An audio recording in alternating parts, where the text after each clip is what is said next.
Micrômetro interno, sistema métrico.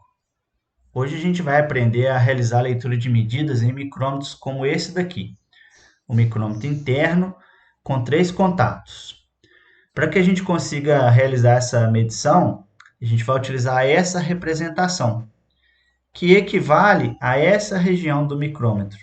Essa região onde a gente tem o tambor, aqui no desenho o tambor é essa parte, e onde a gente tem a bainha, que é essa região.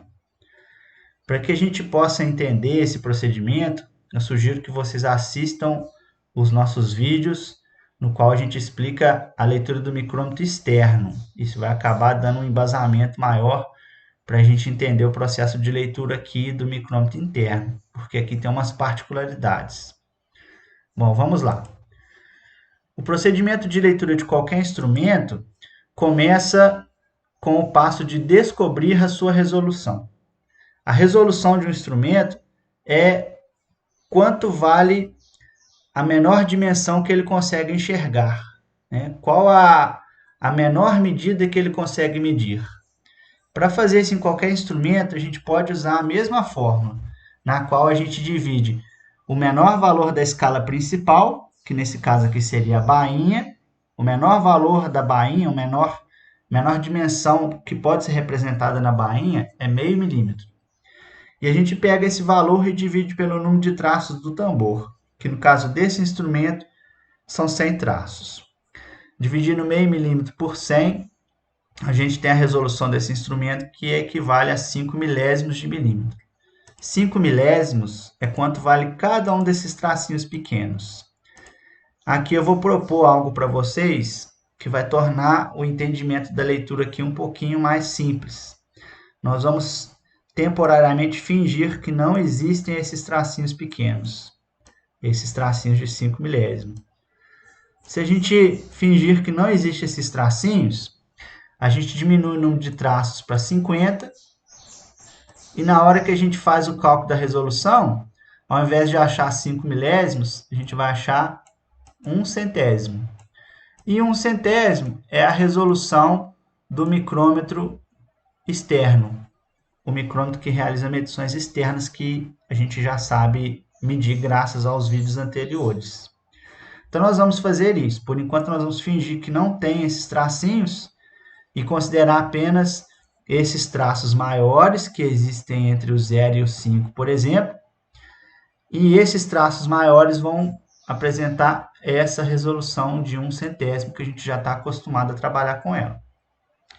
Pois bem, vamos adiante. O segundo passo é descobrir a leitura.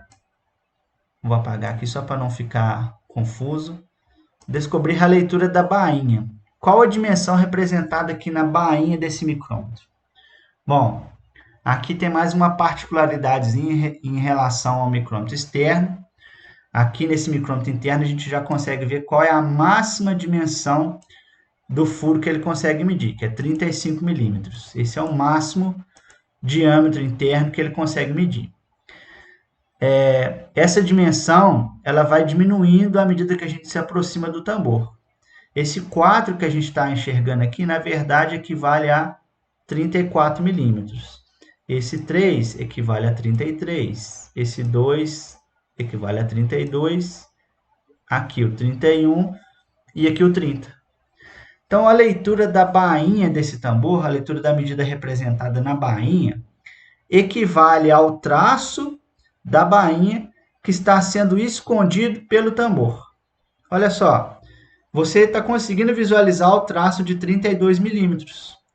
Então, a sua peça não tem 32 milímetros, porque eu estou vendo esse traço, ele não está escondido pelo tambor.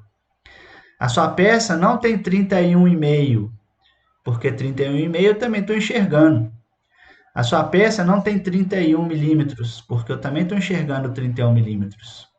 Ela não tem 30 milímetros e meio, porque eu também enxergo esse traço. Mas o traço de número 30, olha só, eu não estou enxergando, ele nasce aqui assim, ó. E ele está escondido pelo tambor. Eu não estou enxergando esse traço. Então, a sua peça, na verdade, ela tem 30 milímetros e mais um pouquinho, né? Esse pouquinho a gente vai descobrir aqui no tambor. Mas a medida da bainha que é a medida da parte inteira, a parte inteira da medida, equivale a 30 milímetros. Na bainha, então, eu tenho a indicação de 30 milímetros, porque esse é o traço que está escondido pelo tambor. O próximo passo é descobrir qual a leitura do tambor. Bom, para descobrir a leitura do tambor, a gente tem que localizar aquele traço horizontal de referência que existe na bainha. Esse aqui é o traço horizontal de referência. Aí eu tenho que observar com qual traço do tambor esse traço de referência está alinhado. Então, ele está alinhado, ele está coincidindo com esse tracinho aqui do tambor. Mas eu tinha dito para a gente desconsiderar ele um pouquinho, né? Por quê? Ó, na hora que eu observei que é esse traço que está coincidindo, esse traço, na verdade, é o quê? Ele é o traço pequeno desses que eu falei para desconsiderar, o traço pequeno após o terceiro traço. Só que quanto vale esse terceiro traço? Ó, vamos lá, aqui é o zero, né? Esse primeiro traço equivale a 1 vezes aquela resolução fictícia, né? Que é 1 centésimo. Então, 1 vezes 1 centésimo é igual a 1 centésimo mesmo. 1 centésimo de milímetro. Isso é quanto vale esse primeiro tracinho aqui. O segundo tracinho vai ser 2 vezes 1 centésimo, então vai dar 2 centésimos. E esse terceiro tracinho aqui, obviamente, vai ser 3 centésimos. Então, a medida indicada pelo tambor vai ser justamente esse terceiro traço, que equivale a 3 centésimos, mais o tracinho pequeno, porque o tracinho pequeno após o 3 centésimos é que está coincidindo. E esse tracinho pequeno, ele vale 5 milésimos de milímetro. Então, basta eu realizar a soma. 3 centésimos mais 5 milésimos, eu tenho 35 milésimos. Essa é a dimensão representada pelo tambor. No quarto e último passo, basta realizar o somatório das medidas. Então, eu posso somar 30 milímetros da bainha, mais 35 milésimos da leitura indicada pelo tambor, eu tenho 30 milímetros e 35 milésimos. Essa é a dimensão representada por esse instrumento. Muito obrigado e até a próxima.